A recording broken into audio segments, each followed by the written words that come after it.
Hello everyone, कैसे हो आप सब लोग। आज हम बात करने वाले हैं कि जब कोई ट्रेडर मार्केट के अंदर काम करता है और उसका एक ट्रेड में लॉस हो जाए, फिर अगली ट्रेड में लॉस हो जाए, फिर उससे अगली ट्रेड में लॉस हो जाए और ऐसे लॉस अगर कंटिन्यू चलना शुरू हो जाए तो एक लॉस का स्ट्रीक बन जाता है।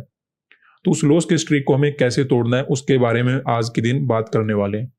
अब देखिए, लॉस का स्ट्रीक क्या हो सकता है कि आपने एक दिन के अंदर 5 ट्रेड किए और 5 की 5 ट्रेड में आपका लॉस हो गया। एक तो ऐसा स्ट्रीक होता है लॉस का। दूसरा क्या होता है कि मार्केट के अंदर आपने अलग अलग टाइम पे ट्रेड किया, कि 2 ट्रेड आपने एक दिन के अंदर किए, फिर अगला ट्रेड है वो किसी टाइम पे किया, फिर अगले ट्रेड आपने किसी अलग टाइम पे किए। वहां पर अगर आपको कंटिन्यू लॉस नजर आ रहा है तो वो लॉस का स्ट्रिक तोड़ना बहुत ज्यादा जरूरी होता है। क्योंकि अगर आपने एक दिन के अंदर 5 ट्रेड किए, उसमें अगर लॉस हो गया तो उसमें डिफरेंट डिफरेंट रीजन हो सकते हैं कि मार्केट के अंदर मोमेंटम नहीं हो रहा है, या फिर मार्केट वोलाटाइल है, या फिर मार्केट न्यूज बेसिस पे काम कर रहा है।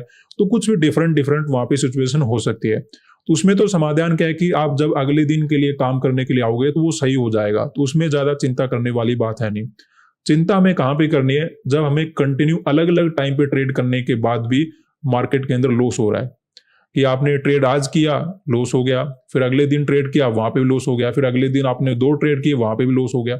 ऐसी जब सिचुएशन बन जाएगा ना, वो स्ट्रीक तोड़ना बहुत ज्यादा जरूरी होता है। अब उसको हम तोड़ेंगे कैसे, उसके लिए आपको ध्यान क्या रखना है। सबसे पहले ध्यान रखना है, काफी ट्रेडर गलती क्या करते हैं